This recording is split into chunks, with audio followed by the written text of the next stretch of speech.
Nous l'avons dit, la première vague des ressortissants des pays tiers en provenance des États-Unis est arrivée ce week-end à Kinshasa. Interrogée sur le plateau des TV5, la première ministre Judith Suminwa a indiqué qu'il s'agit d'un service rendu par la RDC aux États-Unis. Tout en privilégiant l'apaisement, elle a précisé qu'il s'agit d'un accueil temporaire dans le cadre d'un accord conclu entre les deux pays.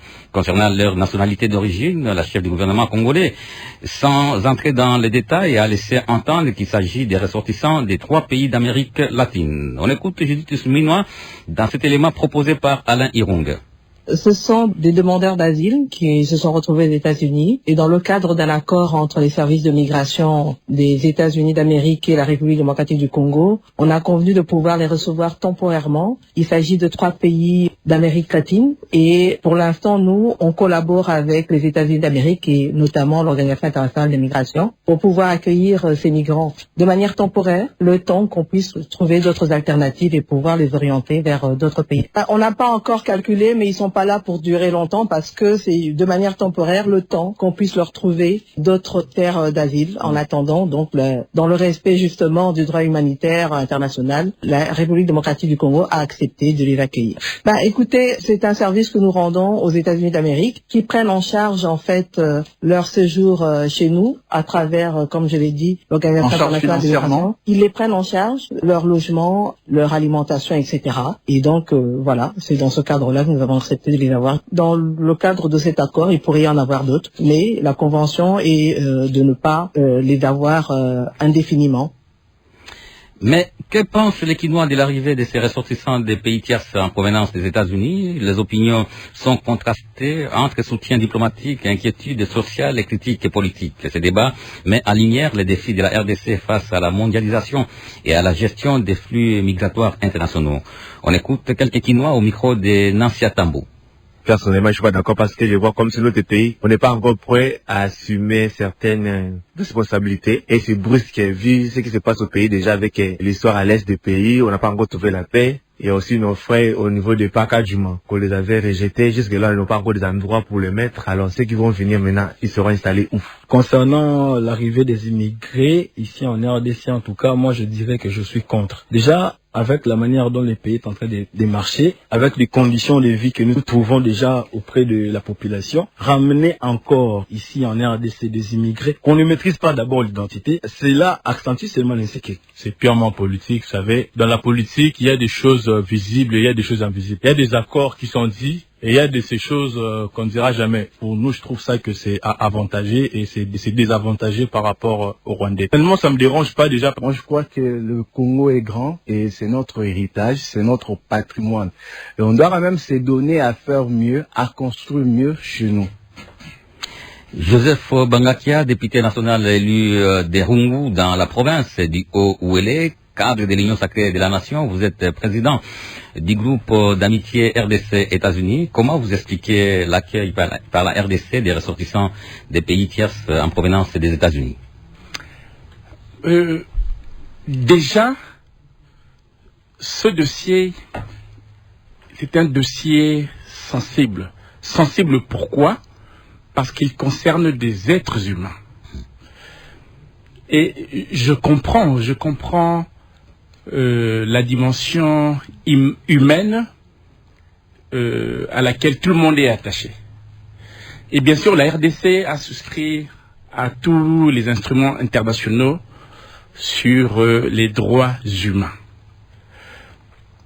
Je comprends aussi... Justement, parce qu'on a souscrit, n'est-ce pas, à tous ces instruments-là, qu'on ne devait pas accepter d'accueillir chez nous les personnes qui ont été expulsées ailleurs. Parce que c'est une façon, pour nous, n'est-ce pas, signataires de ces instruments, d'encourager cet acte-là. Alors qu'on ne devait pas l'encourager, n'est-ce pas? Je continue. Donc là, j'ai parlé de la dimension humaine du dossier. Je comprends aussi, et c'est compréhensible, que notre pays qui se trouve dans des problèmes qui ont commencé justement en 94, entre autres, avec l'accueil des milliers, des dizaines de milliers, de centaines de milliers, peut-être de millions de réfugiés venus du Rwanda. Jusqu'à ce jour, le pays est entré dans un cycle de problèmes de violence, les Congolais ont perdu des millions de leurs compatriotes. Et donc, dans l'opinion, il y a une crainte quant à ce. Mais je vois aussi que nos compatriotes comprennent le rapprochement stratégique que la RDC opère avec les États-Unis, qui justement nous permet de nous sortir pour une fois de cette situation que nous connaissons depuis plus de 30 ans. Quelle situation? La crise à l'est de la RDC.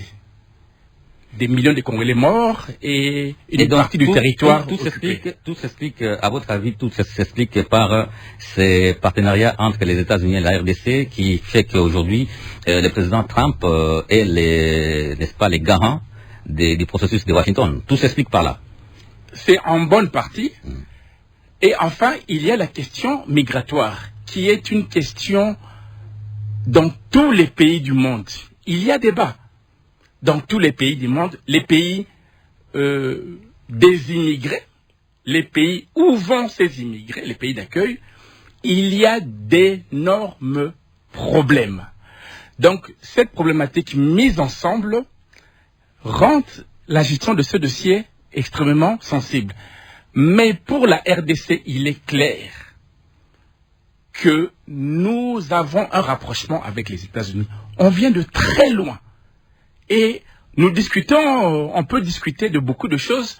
Et si le pays n'existait plus? C'était possible. On vient de très très loin.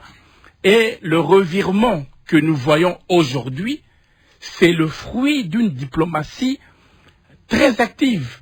Dans cet accord sur le dispositif d'accueil temporaire des migrants n'est peut-être qu'une petite partie. Donc c'est l'intérêt des Congolais. Nous sommes sur l'intérêt des Congolais. Et il est clair que les inquiétudes soulevées par les Congolais sont prises en charge. Nous sommes tous de ce pays. Nous savions qu'il fallait contrôler les profils. Pas de ressortissants de pays voisins, pas de criminels, bien entendu, pas nos compatriotes. Nous savions que ça devait être temporaire. Nous savions que ça ne devait pas être pris en charge par le Trésor public. Nous savions qu'ils devaient rentrer dans leur pays. C'est justement tout cela qui est prévu, mais c'est peut-être un problème de communication. Vous le saviez. Mais c'est ainsi, et vous le verrez, c'est ainsi. Et l'accord, le dispositif, il est temporaire lui aussi, limité dans le temps. Le nombre de migrants aussi qui viendront, ces migrants sont des êtres humains, ce ne sont pas des criminels. Chers Congolais, vous êtes un peuple accueillant. Il ne faut pas regarder les films, ce ne sont pas des criminels. Ils sont juste des migrants illégaux aux États-Unis. Ça arrive, c'est la vie. Dans la recherche d'une vie meilleure, d'ailleurs souvent ce sont les courageux qui vont à l'aventure. Et qui parmi nous n'a pas un membre de famille qui a tenté d'aller en Occident et est revenu? Et après a pu repartir. Tout ça, ce sont des cas possibles. Donc, nous avons des migrants qui sont temporaires. On va bien les accueillir. Le gouvernement va veiller à ceux qui rentrent chez eux. Et le partenariat avec les Américains, nous en avons besoin. Ils nous aident énormément. Nous allons le poursuivre. Oui, parce que nous aidons les Américains à accueillir ces personnes qui ont été expulsées de chez eux. C'est quoi la contrepartie? Qu'est-ce que nous gagnons? Parce que vous dites que c'est dans l'intérêt du peuple congolais. C'est quoi concrètement ce que nous gagnons dans ces partenariats? Bien, déjà, tous les Congolais savent très bien que n'eût été le rapprochement que le président Félix-Antoine Tshisekedi a opéré avec le président Trump, qui a montré sa vision de la diplomatie mondiale qu'il voulait mettre en œuvre. Nous avons saisi l'opportunité offerte et tout ce que vous voyez, sanctions de l'armée rwandaise, accord de Washington et beaucoup d'autres choses, viennent de cela. Ce n'est pas un cadeau, ce n'est pas un hasard. Et nous savons tous que les voisins rwandais, le pouvoir rwandais, avait comme ambition de réoccuper la RDC. Nous le savions. Et ça, en termes de priorité, de danger, pour nous, les institutions, c'est la priorité des priorités. On ne va pas faire d'autres débats lorsque le pays risque d'être occupé par une force étrangère. On commence par sauver le plus urgent, le plus important. Bien sûr, en garantissant les droits humains, la sécurité des Congolais et autres, mais on se concentre d'abord sur ce qui est important. Ce qui était important, c'était de stopper l'offensive de l'armée rwandaise, du M23, du mensonge que le gouvernement de Kagame distille dans toutes les tribunes du monde, qui aujourd'hui ne convainc plus personne. Vous êtes convaincu qu'on a stoppé cette agression-là? La guerre s'est poursuivie sur le terrain, n'est-ce pas? La guerre n'est pas encore terminée. Cher Guimaté, le Rwanda n'a pas encore retiré ses militaires du territoire congolais. Cher Guimaté, vous et tous les Congolais, vous savez que le vent a tourné. Et cela a tourné grâce au rapprochement entre la RDC et les États-Unis. C'est-à-dire, le vent a tourné, c'est-à-dire? Le vent a tourné, le M23 et le Rwanda qui venaient conquérants. Vous voyez comment Kagame, le président Kagame, parle chaque jour de la RDC en pleurant. Vous le voyez très bien. Et donc l'enjeu ici, ce n'est pas la guerre de l'Est du pays. Alors officiellement, on parle de 15 personnes qui sont arrivées, mais personne ne les a vues. Donc on ne sait pas si c'est effectivement 15 personnes. Et puis on nous dit qu'ils sont logés dans un hôtel ici à Kinshasa, mais personne ne sait là où ces personnes sont. Pour raison de transparence, vous ne pensez pas que le gouvernement devrait, n'est-ce pas, permettre à la presse d'accéder à cet endroit, là où ils sont, on voit ces personnes, parce que c'est des humains comme nous, et comme ça, on cesse de cacher, parce que lorsque vous cachez, on sent qu'il y a de la part du gouvernement, c'est cette volonté de gérer les choses avec beaucoup d'opacité, ce qui ne donne pas une bonne impression, n'est-ce pas? Je vais vraiment parler à mes compatriotes, chers Congolais et Congolais. Ce dossier, c'est le genre de dossier où nous devons tous être unanimes. Tous les Congolais, majorité, opposition, société civile ou je ne sais quoi, c'est le genre de dossier où nous devons être tous sur la même longueur d'onde. Comme on l'a été pour les accords de Washington. D'ailleurs, la preuve, tous nos opposants, mais ils sont chaque mois à Washington, tous. Ils ne vont pas ailleurs. Moi qui suis président du groupe d'amitié des États-Unis, j'en sais beaucoup. Alors, ce que je veux dire, c'est que nous ne sommes pas le seul pays. Quand je parle des opposants et des acteurs de la société civile, tout le monde va à Washington. Donc, ce que je veux dire, c'est que nous ne sommes pas le seul pays. C'est un dossier qui demande l'union nationale. Et justement, si il y a de l'accalmie, ça permettra à ces migrants qui ne sont pas de criminels, qui ne sont là que pour un temps, de voir Kinshasa, de rencontrer le Congolais, sous le contrôle bien sûr des services attitrés. Le temporaire peut devenir permanent. Non, ne dites pas ça. C'est temporaire, non.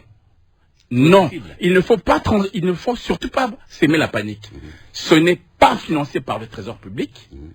C'est temporaire et d'ailleurs, cet accord permet aussi de prendre en charge des déplacés congolais à l'est de la RDC. Tout cela n'est pas dit. Il y a beaucoup de choses qui sont là. Mais pourquoi on n'a pas donné toutes ces informations-là?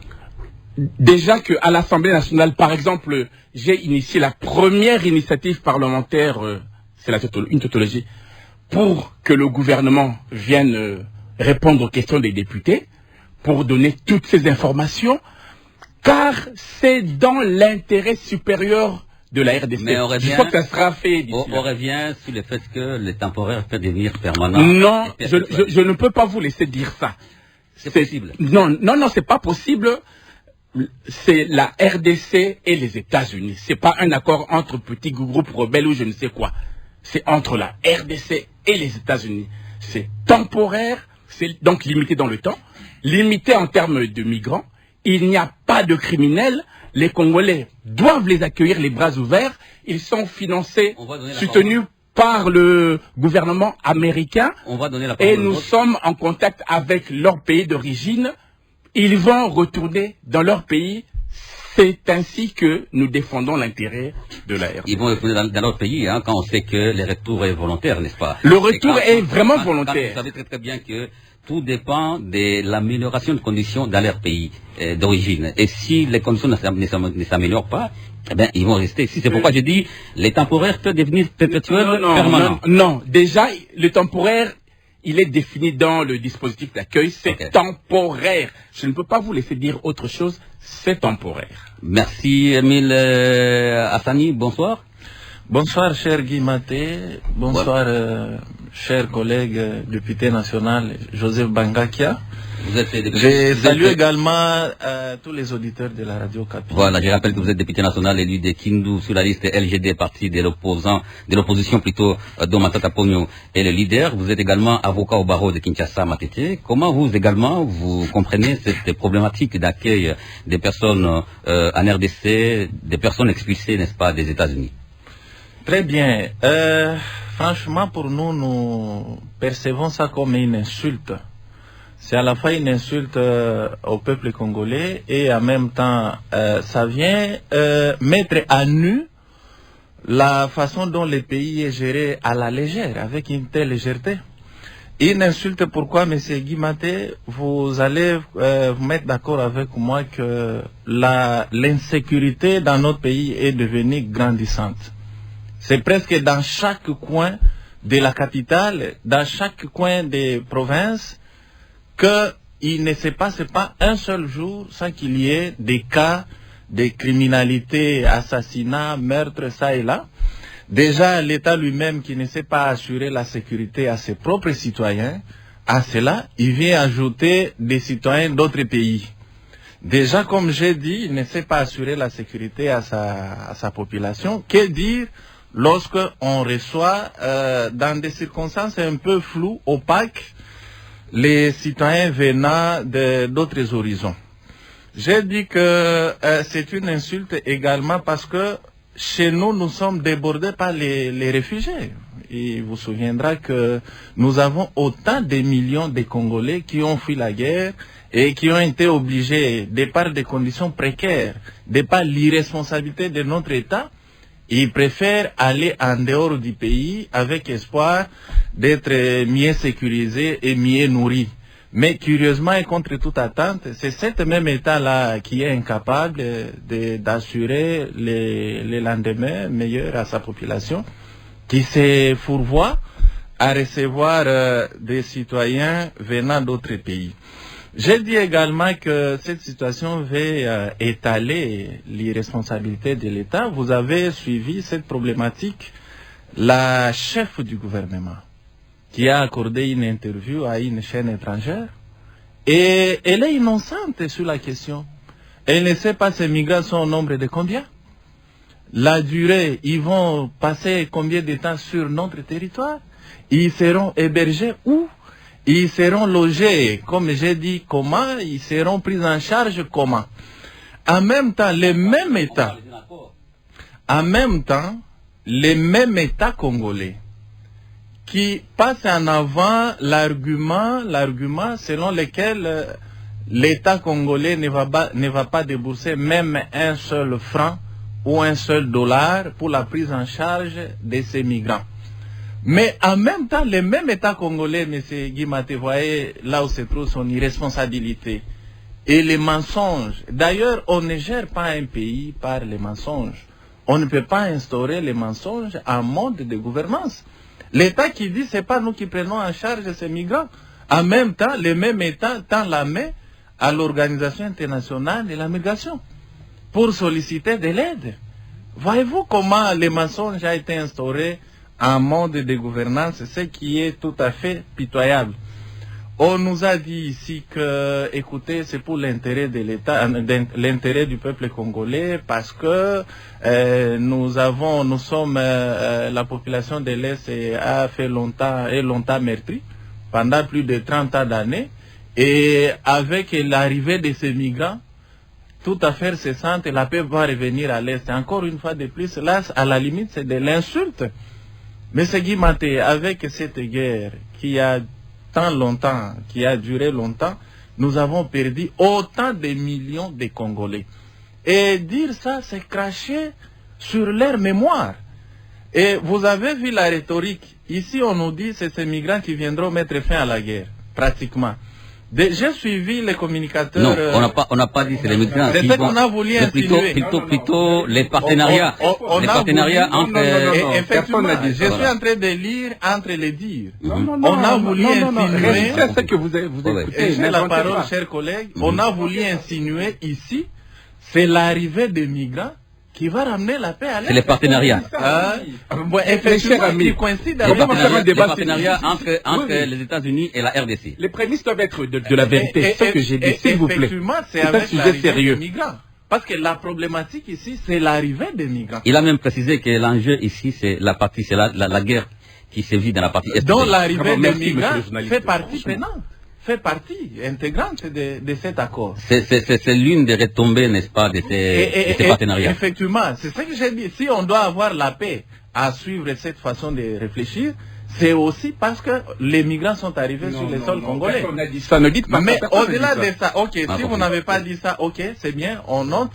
Mais je voulais dire, au-delà de ça, nous avons suivi les différentes sorties médiatiques des communicateurs soi-disant du parti présidentiel. Il y en a qui disent, ces migrants-là, ce sont des investisseurs. Je ne sais pas si vous avez suivi, avec tout sérieux possible. Non, vous allez parler, s'il vous plaît. Honorable Bangakia, vous avez parlé, personne ne vous a interrompu, vous allez parler. Hein, j'ai pas de la problématique, je ne me limite pas simplement à vos arguments. Je suis opposant, je suis ce que les partis au pouvoir, par ces communicateurs, disent, je suis ce que le gouvernement dit. Et vous avez toutes vos informations. Je note que le gouvernement, c'est de l'irresponsabilité. Le gouvernement lui-même ne sait pas. Vous ne maîtrisez pas la question, cher honorable député national, plus que le gouvernement. Et nous avons suivi la chef du gouvernement, qui ne connaît pas d'abord les pays de provenance de ces migrants, qui ne connaît pas, ils sont nombre de combien, qui ne connaît pas, ils vont passer combien de temps sur le territoire congolais. Vous allez me dire que vous maîtrisez la question plus que le gouvernement? Parce que c'est le gouvernement qui est censé préparer les cadres d'accueil et même la procédure. Ce gouvernement est représenté par la chef du gouvernement, Madame la Première ministre. Elle-même, elle est innocente sur la question. Vous allez prétendre maîtriser la question plus que Madame la Officiellement, on dit qu'il s'agit d'un accord, et certainement qu'il va passer aussi au Parlement pour la ratification. Et là, vous aurez tous les éléments d'information. Mais vous ne faites pas avocat du diable. Vous ne maîtrisez pas la question, plus la chef du gouvernement. Encore moins l'honorable Joseph Bangakia ne maîtrise pas la question, plus la chef du gouvernement. Puisque la chef du gouvernement ne maîtrise pas, je suis tenté de croire au dire du parti au pouvoir. Les partis au pouvoir, j'ai suivi des communicants.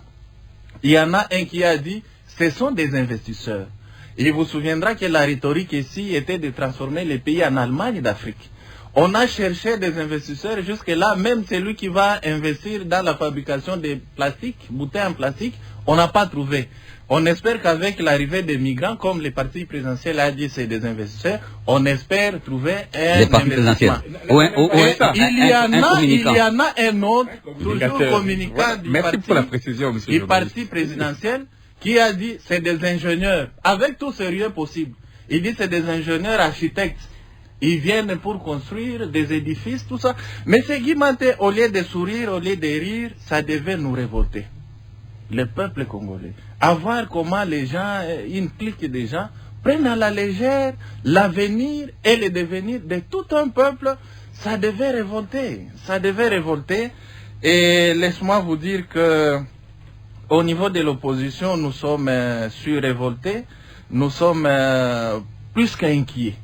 Et surtout l'opacité avec laquelle qui entoure la question, ça nous doit qu'interpeller. Il y a des initiatives au Parlement, mais qui n'ont pas encore abouti. On peut savoir pourquoi? Mais déjà par rapport aux accords, aux fameux accords de Washington, vous avez suivi, on n'a pas voulu les débats.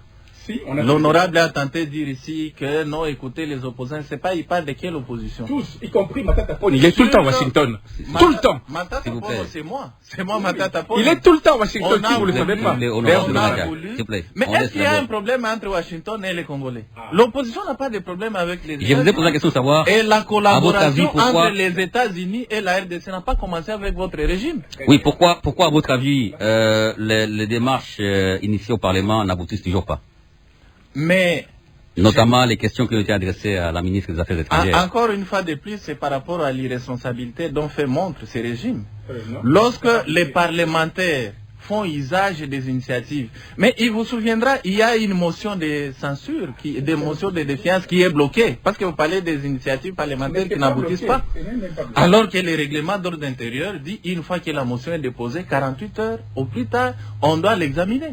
Mais jusqu'à ce jour, c'est quoi le sort? Et vous pensez avec ça, il y aura de la transparence? Merci. Les accords de Washington, parmi le président et les il n'y a pas que vous deux, hein. Il y a aussi les professeurs Malouki Saki qui ont aussi donné son point de vue. S'il vous plaît, honorable Bangakia, honorable Bangakia, s'il vous plaît. C'est pour la première s'il vous plaît, honorable Bangakia.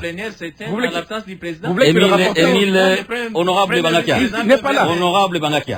Ils ne sont pas là. Donnons l'occasion. Non, mais ils ne sont pas là. S'il vous plaît. Vous voulez que le rapporteur Joly convoque la plénière? Honorable Bangakia, ça Vous n'a voulez que rien le à voir. rapporteur convoque la plénière? Ça n'a rien à Il n'est pas voir. là, il est en Espagne. Il est malade. Ça n'a rien à voir. Ça n'a rien à voir. C'est pas le sujet. S'il vous plaît, c'est pas le sujet d'aujourd'hui. Bangakia, est-ce que vous m'écoutez? S'il vous plaît, Bangakia. Écoutez, calmez-vous, on continue.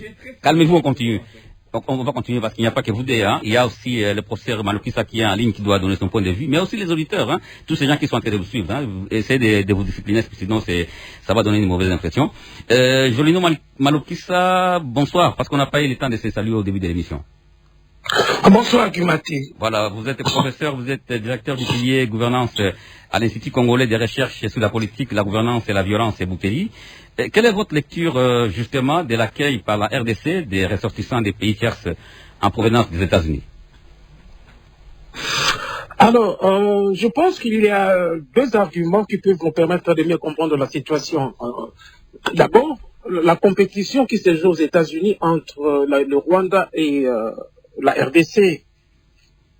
On sait très bien que quand les États-Unis ont lancé cette initiative de sous-traitance des vagues migratoires, le Rwanda était d'ailleurs le premier à accepter l'offre. Et le Rwanda a évolué, et puis vous savez que le gouvernement congolais, l'État congolais, son plus grand souci aujourd'hui, c'est de faire en sorte que l'armée rwandaise rentre chez elle. Donc, au-delà du partenariat stratégique, le gouvernement congolais est en train de signer des accords sous d'autres formats avec l'administration Trump. Et si le gouvernement congolais agit dans ce sens, il croit que la pression américaine sera maintenue sur le Rwanda pour atteindre ses objectifs de pacification de l'Est. Donc ça, c'est un premier argument qui peut nous permettre de comprendre cette position du gouvernement congolais. Et la deuxième chose, le deuxième argument, c'est les prétentions que le président de la République a probablement pour briguer un troisième mandat. On sent que l'opposition est en panne. Aujourd'hui, elle peine à mobiliser la population dans la rue. Et si on tente, comme on le voit déjà au niveau de l'Union sacrée, de pousser ces débats pour le troisième mandat du président, et pour des initiatives de cette nature, alors qu'est-ce qui peut bloquer encore le président de la République pour le troisième mandat? Ça peut être une pression de l'extérieur. Donc à partir du moment où tout accord avec les États-Unis est bon à prendre, à ce moment-là, le pouvoir en place peut espérer avoir un soutien du pays de l'oncle Sam pour le troisième mandat. Moi je vois ces deux hypothèses, disons même ces deux arguments pour comprendre la position du gouvernement congolais. Mais dans tous les cas, il faut encore savoir que les Congolais, ils sont parmi des réfugiés aux États-Unis. Il y a une masse importante là-bas. Ça signifie que même les Congolais sont affectés ou seraient affectés par la même situation. Mais qu'est-ce que fait maintenant le gouvernement congolais pour protéger les intérêts de ses propres citoyens? Donc là, à ce niveau-là, il y a une coupure, il y a une communication qui ne marche pas. On devrait nous dire, comme vous l'aviez dit, Kimaté, en fait, on constate l'opacité, on constate le manque de transparence. On devrait nous dire, par exemple, pour le cas des Congolais, ils sont encore combien aux États-Unis à être frappés par la même mesure, et quelles sont les solutions que le gouvernement congolais a prises pour leur venir en aide. Mais aussi ici, on devait connaître qui vont arriver ici, de quelle nationalité. On a vu la première ministre qui a éprouvé d'énormes difficultés pour répondre à cette question. Et dans tous les cas, nous avons encore au Congo des situations de déplacés des guerres, nous avons des situations de réfugiés abandonnés, qui vivent dans des situations assez difficiles. Donc il faudra que le gouvernement congolais puisse faire en sorte que l'on sente que pour ses propres citoyens aussi, il va de l'avant et il prend des options capables de répondre à leurs attentes. De mon point de vue, le problème est à ce niveau-là. Mais aussi, il faut remettre en question le rôle du Parlement, qu'il soit du pouvoir et de l'opposition. Depuis l'époque des Kabila, le Parlement congolais est capturé par l'exécutif, qui devait rendre le gouvernement congolais redevable. On pouvait interpeller la première ministre, on pouvait interpeller les autorités compétentes qui ont géré cette affaire pour qu'on en arrive là. Mais au niveau du Parlement, ça ne peut pas marcher parce que c'est des députés, des sénateurs capturés par le pouvoir. Et à ce moment-là, le Parlement laisse une grande marge de manœuvre au gouvernement pour faire ce que bon lui semble, même au détriment des intérêts de la population. Mais là, il faudra quand même qu'il y ait un sursaut d'orgueil partout. Ce que le gouvernement fait aujourd'hui, ce n'est pas mal. Ce n'est pas si mal à partir du moment où ça peut nous permettre de maintenir cette position des États-Unis sur le Rwanda. Mais en plus, il faudra que la communication marche. On a intérêt à dire à la population ce qu'on a signé. Regardez, on a signé les accords pour le secteur de la santé. On nous a dit que c'est 1,2 milliard de dollars que la RDC va recevoir de retour. Et pour les réfugiés, pourquoi on cache les chiffres? Si on cache les chiffres, il y a un petit sous roche. Et à ce moment-là, ça va alimenter des spéculations, des fausses informations. Et c'est ce que nous sommes en train de vivre maintenant. Et donc, à vous entendre parler, on peut dire qu'il s'agit d'une question qui n'a rien à voir avec les droits, c'est plutôt une question éminemment politique. Pour moi, c'est une question éminemment politique qui explique cette position du gouvernement congolais. Voilà. Et professeur Malukisa, depuis un certain moment, on voit, n'est-ce pas, certains pays qui ont tendance à initier ce type de partenariats. On rappelle celui du Rwanda avec le Royaume-Uni qui avait suscité beaucoup de polémiques. Ces tendances apparemment reflètent, n'est-ce pas, les difficultés que les pays ont à apporter à la question de la migration, n'est-ce pas? Ben, en fait, vous voyez, quand le Rwanda a tenté même de faire avec la Grande-Bretagne, au fait, le Rwanda misait sur l'isolement diplomatique de la RDC. Le Rwanda, vous savez, parmi les grands partenaires qui soutiennent le Rwanda, il y a le Royaume-Uni. Donc, ils ont fait ça dans ce sens-là. Et quand les États-Unis ont imité le Royaume-Uni en essayant de suivre la même approche, on a vu que le Rwanda était parmi les premiers pays africains à accepter cette demande ou cette offre. Donc, la position du Rwanda aujourd'hui, il faut toujours la lire par rapport à la position de la RDC et vice-versa. Les deux pays sont en compétition et l'appui diplomatique est déterminant pour l'issue de cette guerre. Merci. Nous allons maintenant écouter le point de vue des auditeurs qui sont en train d'appeler pour intervenir dans cette émission. Honorable Joseph Bangakia, vous allez réagir à la réflexion de l'auditeur qui nous appelle depuis la ville de Kananga, au Conseil central. C'est Albert Mwananga. Albert Mwananga, Mouissoukou de Kananga, au Conseil central. La RDC est considérée comme un pays tiers. Alors, comment expliquer que les pays tiers accueillent des ressortissants des pays tiers encore? C'est absurde. Le gouvernement congolais est incapable de gérer ses propres conflits. Entre autres, les déplacés de guerre à l'Est, l'insécurité grandissante, les vols à main armée, la crise sociale, la famine, etc. Alors, comment il s'y prendra aux conséquences de les expulser car ce sont des hors-la-loi? Que gagne le gouvernement congolais dans cet accord qui n'est pas explicite jusqu'à présent? Si le président Félix Tshisekedi était encore dans l'opposition, accepterait-il que ces expulsés viennent chez nous sur notre sol comme maintenant? Et c'est pour pleurer aux États-Unis d'Amérique afin de protéger son pouvoir ou bien une garantie pour changer la Constitution. Enfin, que pensent les élus du peuple face à cette affaire, car il y a silence radio de leur part. Merci. Joseph Bongakia. Merci. Premièrement, je salue le professeur Jolino. En tout cas, il n'y a pas de manœuvre, je ne sais quoi, pour un troisième mandat. Ça, c'est vraiment pas le sujet et il n'y a rien à faire. Mais par contre, il a si bien dit, et tous les opposants sont d'accord avec le rapprochement stratégique avec les États-Unis. C'est vital pour la RDC.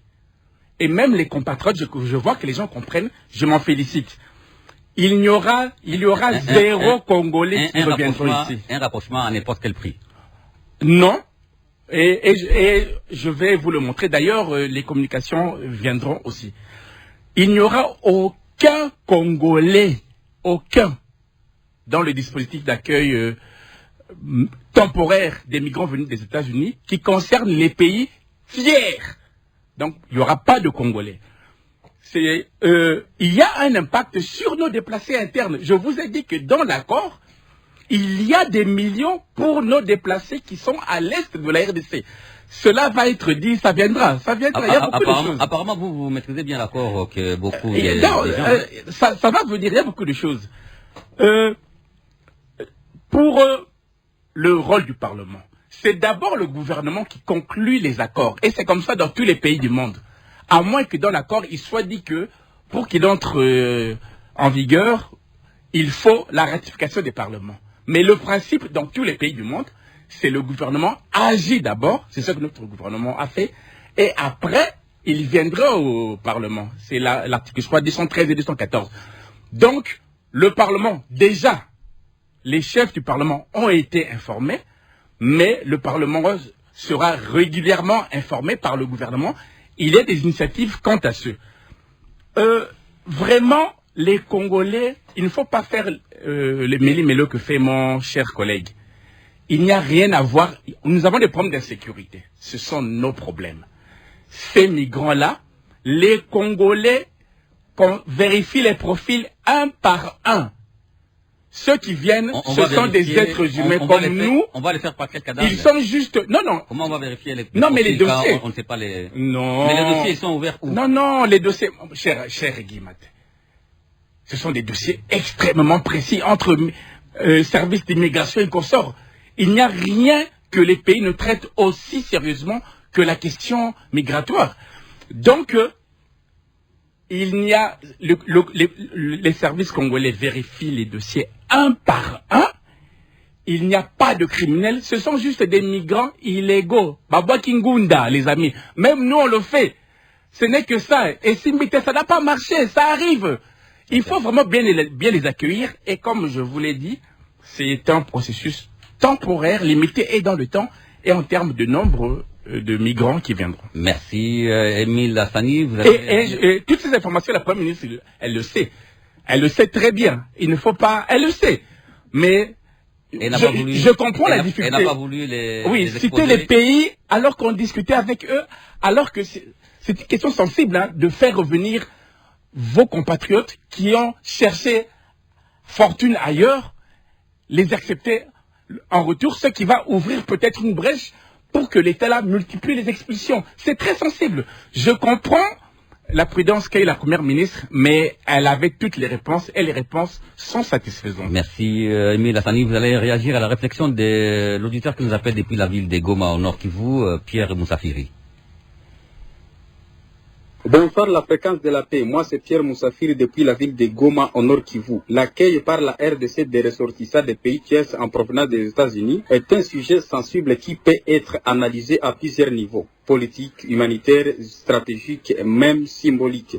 D'abord, sur le plan politique et diplomatique, cette décision s'inscrit clairement dans une logique de coopération avec les États-Unis. Kinshasa cherche à renforcer ses relations avec un partenaire influent, ce qui peut avoir des retombées positives en termes de soutien international, d'aide ou de positionnement géopolitique. Mais cela pose aussi une question de souveraineté. Pourquoi la RDC accepterait-elle d'accueillir des migrants que les États-Unis ne souhaitent pas garder sur leur territoire. C'est une décision à double tranchant. Elle peut renforcer l'image diplomatique de la RDC et ses relations internationales, mais elle comporte des risques en termes de perception interne, la transparence et la gestion à long terme. Merci.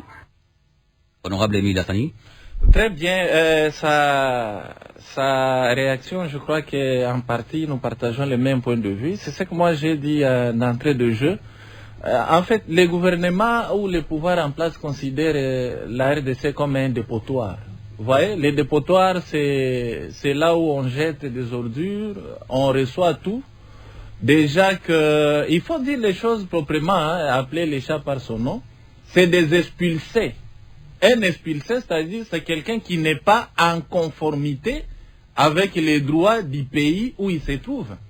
Et très souvent, c'est à deux raisons. Ça peut être une mesure administrative, tout comme ça peut être une mesure judiciaire. Ça veut dire que tous ceux qui vont venir parmi les expulsés, eux tous, c'est des hors-la-loi aux États-Unis. Alors comme chez nous, c'est la poubelle, on dit où est-ce qu'on peut jeter ces ordures, on dit on les jette en RDC. Et ça, c'est très dangereux. Nous avions vu, on a vécu dans ces pays en 1900, mon collègue a évoqué la question de 1994, l'opération turquoise. C'était pratiquement comme ça. Il y a eu génocide au Rwanda. On a perpétré des massacres, des communautés qui s'entretuaient. La communauté internationale nous a obligés d'ouvrir nos frontières. Et ces gens sont entrés avec des armes et ainsi de suite. C'est ce que nous connaissons aujourd'hui. Les FDLR, et ainsi de suite. Et nous craignons ça, M. Guimaté. Parmi ces gens qui viennent, encore que c'est de hors la loi, on ne sait pas, la Première ministre ne sait pas, parce qu'elle a donné la position officielle du gouvernement. Le gouvernement ne sait pas la durée. Ils vont passer une année, 10 ans, 3 décennies ou combien. Et pendant leur séjour ici, ils vont effectivement donner des naissances ici. Ils auront de la progéniture. Ces gens, ils auront quelle nature? Il y a lieu de craindre. Voyez-vous, la sécurité nationale, c'est quelque chose qu'on ne peut pas hypothéquer. C'est vrai, on veut se positionner politiquement. On dit pour faire des yeux doux aux États-Unis, on accepte même des ordures afin de se maintenir au pouvoir. Qu'est-ce que vous appelez ordures? Non, quand on reçoit des hors-la-loi. Non, il faut pas les laisser des humains comme vous, s'il vous plaît. En fait, évitez ces gens de propos. Je voulais dire tout simplement des gens en situation irrégulière. Voilà. Et lorsque vous cherchez la définition, vous allez voir des gens qui sont en situation irrégulière. C'est des citoyens qui qui ne sont pas en conformité avec la loi. Merci. Donc ce ne sont pas des bons citoyens. On a compris. Que je voulais simplement expliciter. On a compris. Je ne qualifie pas la personne d'ordure. Voilà, je considère les cadres d'accueil comme un accueil qui reçoit tout le monde. Merci. Donc allez-y comprendre. Professeur Jolino Malokissa, vous allez réagir à la réflexion de l'auditeur qui appelle, un autre auditeur qui appelle depuis la ville de Goma au Nord Kivu, c'est Moïse Safari. Monsieur Moïse Safari Chougouchou depuis Goma. L'accueil des migrants en provenance des États-Unis par la RDC révèle un flou préoccupant. Alors que le gouvernement affirme que tout est temporaire et entièrement pris en charge par Washington, les recours à l'Organisation internationale pour les migrations et les déclarations de la première ministre sur TV5 Monde, reconnaissant ne pas connaître la durée du séjour, montre que les autorités ne maîtrisent pas pleinement les contours de l'accord. Quel lien concret le gouvernement établit-il entre cet accueil des migrants en provenance des États-Unis et la situation sécuritaire à l'est du pays? En quoi cette aide s'inscrit-elle dans la stratégie globale de la RDC face à la guerre, ou s'agit-il d'un engagement sans rapport direct avec les priorités nationales? Professeur Jolino Malokissa. Ah oui, je partage le point de vue de notre compatriote Moïse. Je partage ses inquiétudes également. En fait, nous l'avions dit, il a raison de soulever à nouveau cette question-là de la temporalité. Au fait, dans l'accord, on devrait retrouver une disposition qui est claire, qui dit ces gens-là viennent ici pour combien de temps? là, ce n'est pas dit, et vous l'aviez déjà relevé aussi du matin par vos questions, à travers vos questions. Donc, on a un souci en termes de communication, de transparence au niveau du gouvernement, et comme je l'ai dit avant, c'est ce qui alimente les spéculations. Mais je suis encore là-dessus. Ce qui se passe aujourd'hui, vraiment, il faut que le Congo puisse avoir une lecture en termes de compétition entre la RDC et le Rwanda au niveau des États-Unis. En tout cas, on a vu qu'on avait accusé beaucoup de limites avec notre diplomatie, et ce qui a été fait aujourd'hui et depuis la signature des accords stratégiques, ça permet à la RDC de pouvoir battre un peu le Rwanda sur certains fronts diplomatiques, aux États-Unis notamment. Mais aussi, cette dit Moïse a sa pertinence quand il s'inquiète de ce qui se fait. Bref, je vous ai donné l'exemple des accords sur la santé, sur le secteur de la santé. On a dit on va recevoir 1,2 milliard, on va envoyer des échantillons des malades congolais aux États-Unis. Donc, on est dans un cycle où on développe des accords avec les États-Unis. C'est vrai, ça pourrait en partie nous aider dans les conflits qu'on a, dans ces conflits qu'on a vers le Rwanda. Le soutien des États-Unis, c'est déterminant, bon, ça va, mais là où le gouvernement doit mieux faire les choses, c'est de mieux communiquer, d'être transparent, de mieux informer ses citoyens. Et évidemment, il y a des choses qu'on ne peut pas non plus accepter si les intérêts du pays ne sont pas rencontrés.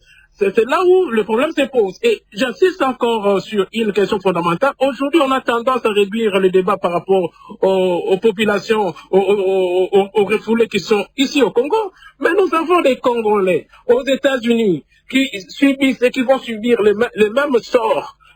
Que font les autorités congolaises pour leurs propres citoyens qui se retrouvent dans la même posture? Voilà, ça c'est des questions importantes, et pour un gouvernement responsable, il faudra y accorder un plus grand intérêt également. Ne prenons pas seulement ceux qui viennent chez nous, tenons compte également de l'intérêt de nos propres citoyens en situation de détresse. Merci Joseph Bangatia, nous sommes presque à la fin de l'émission, donc on va conclure. Hein.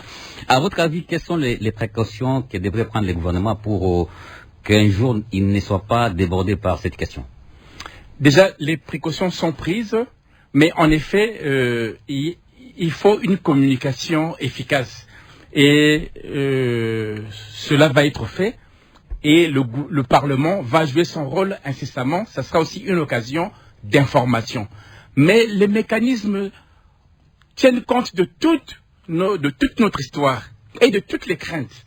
Lorsque ces détails, je ne suis pas habilité à les donner, lorsqu'ils seront rendus publics, les Congolais diront tous qu'ils ont eu raison de soutenir le rapprochement que nous avons avec les États-Unis, car pour cette partie, la lutte, elle est dure. Hein. Vous avez vu ce que les Rwandais ont fait à Washington hier. Le combat, il n'est pas fini, il ne faut pas dormir. Ils ont fait venir pratiquement des quasi-Rwandais dans les rues de Washington avec les drapeaux congolais. Les amis, on est sur du très sérieux. Mais avec ce système, il n'y a pas de criminels qui arrivent. Ce ne sont que des êtres humains qui cherchaient Kobo Kangunda. Il faut bien les accueillir quand vous les verrez. Vous pensez que les précautions sont prises, il n'y aura pas de débordement? Il n'y aura pas de débordement. Les profils sont vérifiés un par un. La temporalité, je la connais, mais ce n'est pas à moi de le dire. Et le nombre qui viendra au total, je connais, mais ce n'est pas à moi de le dire. Merci. Le financement, c'est les États-Unis. Et une partie de financement, déjà maintenant, aide déjà plusieurs déplacés congolais à l'est de la RDC. Déjà.